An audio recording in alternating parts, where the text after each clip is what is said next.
Salut à tous les débutants et bienvenue à cette nouvelle leçon du cours d'initiation à JavaScript.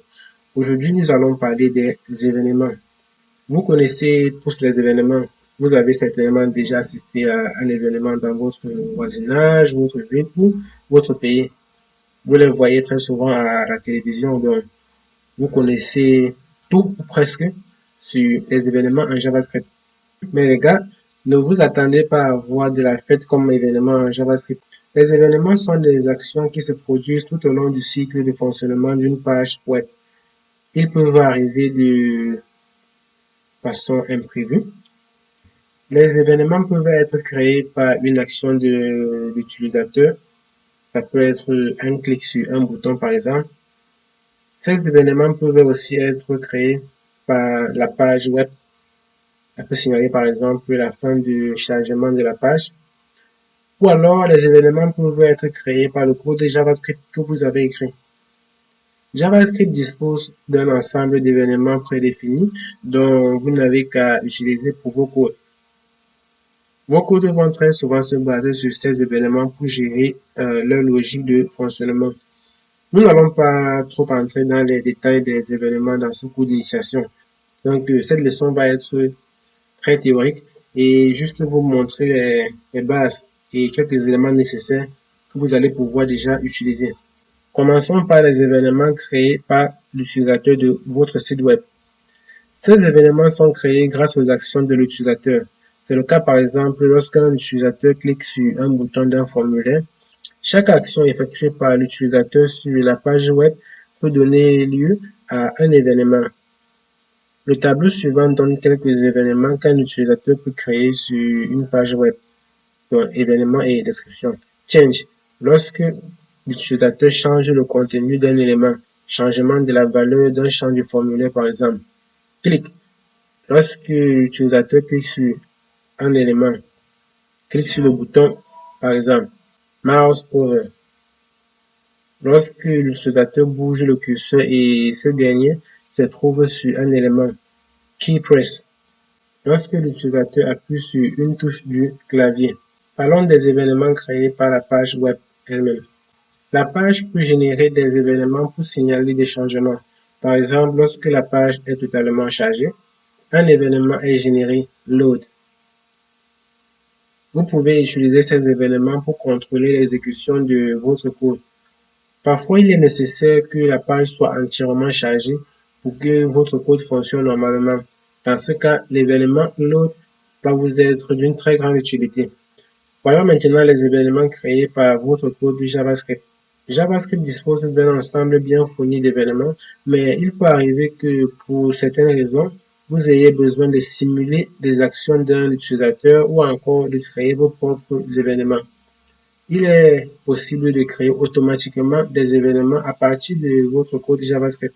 Par exemple, avec votre code JavaScript, vous pouvez simuler le clic sur un bouton du formulaire. La création des événements personnalisés sera abordée dans le prochain cours.